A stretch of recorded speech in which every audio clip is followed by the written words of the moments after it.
बकलोल है वो लोग जो कहते हैं कि फातिहा काहे करता है। अबे जो फातिहा से इनकार करता है उसको जेब में मोबाइल रखना हराम है। जो फातिहा से इनकार करता है उसको जेब में मोबाइल रखना हराम है। इसलिए कि मोबाइल रखे हो तो मोबाइल को समझो ना, मोबाइल को समझो। उल्लू बनाते हो कौम को, कम पढ़े लिखे लोगों को। मौलवी खा गया लड्डू, मौलवी खा गया बिरयानी, मौलवी खा गया मुर्गा, ये पहुंचा कहा तो सबूतर में रह गया है? मैं आया सबूतर, मेरा मोबाइल हजरत लॉक हो गया, खुल नहीं रहा था। अली रजा रहबर को दिया, कार्ड नहीं खुलेगा।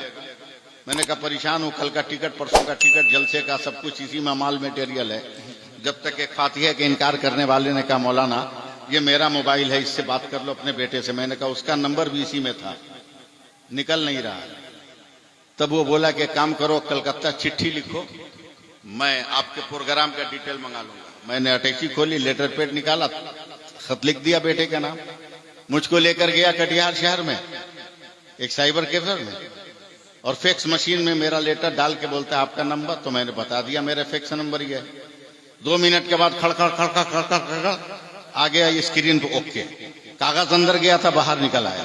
वो बदअकीदा कागज देके हमको कहता है मौलाना आपका खत कलकत्ता चला गया। हमने कहा पागल समझाया क्या भी हमको, लगा हुआ।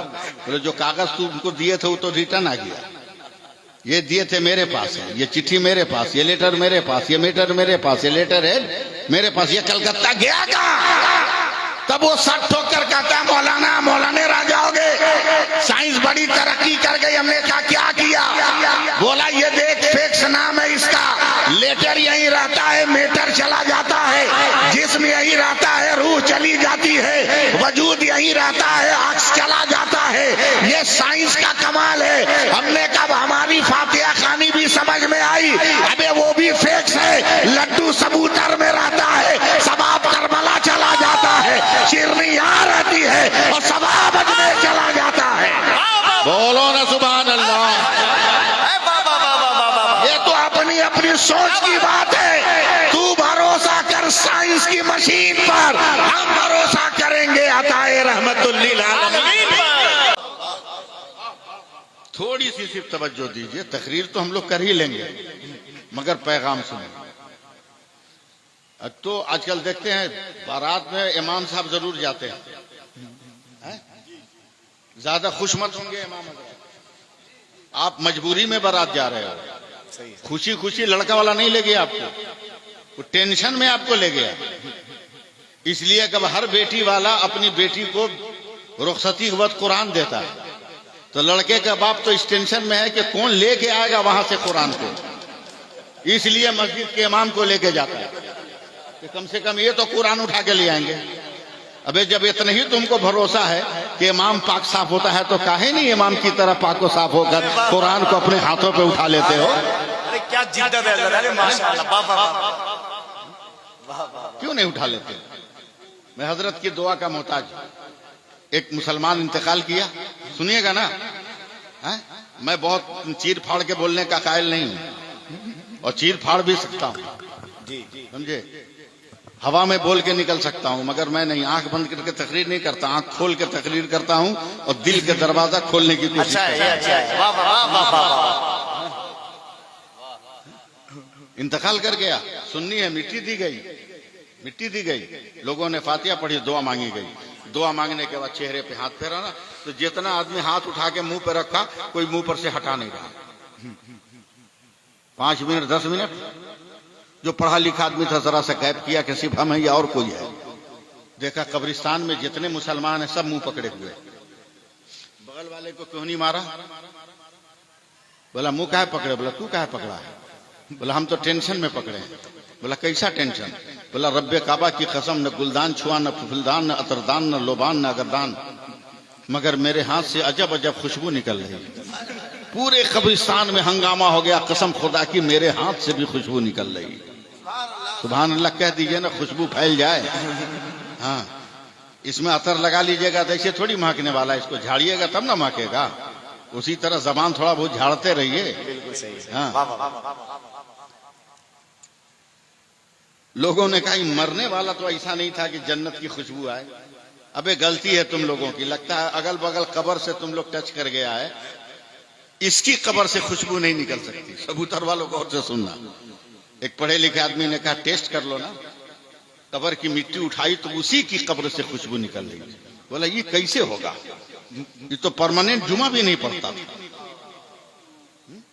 क्या कभी कभी ले भी लेता था, समझ रहे हैं ना। हाँ, आप नहीं समझिएगा तो कौन समझेगा।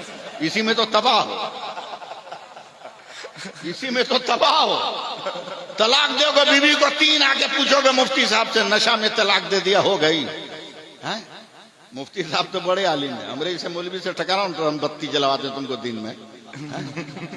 बोला नशे में तलाक दिया, तलाक हो गई। हमने कहा जब तलाक दिया तो कितनी औरतें वहां थी? बोला थी 50-60। हमले हो गई तलाक। बोला कैसे? बोला 50-60 औरतों में तू अपनी बीवी को पहचान के तलाक दे दिया। बे नशा कहाँ बे? नशा तो उस वक्त होता ना जब किसी औरत को पकड़ के कहता तुमको 3 तलाक। अपनी बीवी को दिया है, अपनी बीवी को दिया। अपनी बीवी को दे रहा है, इसका मतलब कि नशे में नहीं है, बदमाशी कर रहा है तुम।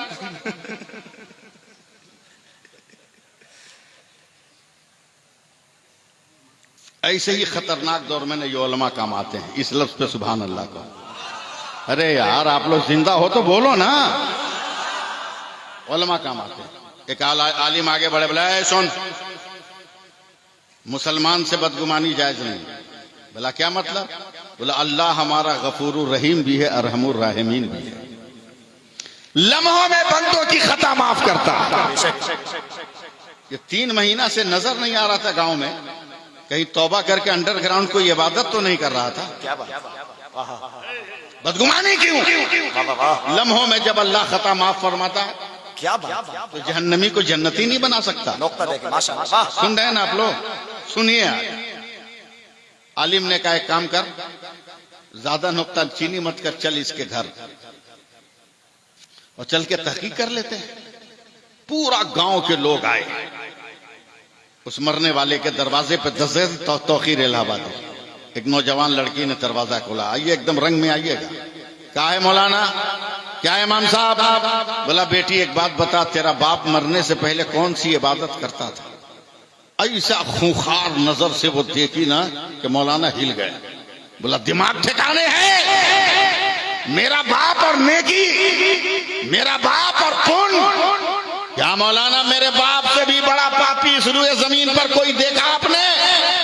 नोट करिए, इतने बड़े पापी को आप कहते हैं कौन सी इबादत करता था?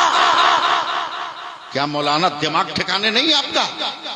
भूल गए आप कि जब मेरे बाप ने मेरी मां से शादी किया। सबूतर वालों आज मुझे सुनो आप, कि मेरे बाप ने जब शादी किया तो मेरे नाना ने मेरी मां को कुरान दिया था। यहां बोलना चाहिए था अल्लाह अल्लाह अल्लाह अल्लाह, सुभान अल्लाह, कुरान दिया। सुभान अल्लाह। रोजाना फजर की नमाज पढ़कर मेरी मां कुरान पढ़ती थी।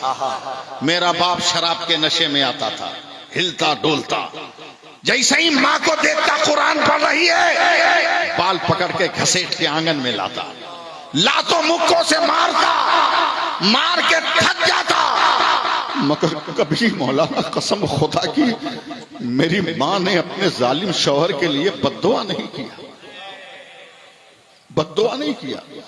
जब मेरा बाप चला जाता ना, तब मेरी मां दुआ के लिए हाथ उठाती और कांपते हाथ को उठाकर कहती मौला जालिम है तो क्या हुआ, मेरा शौहर है, मेरी तिलावतों के सदक़े में इसको हिदायत दे दे।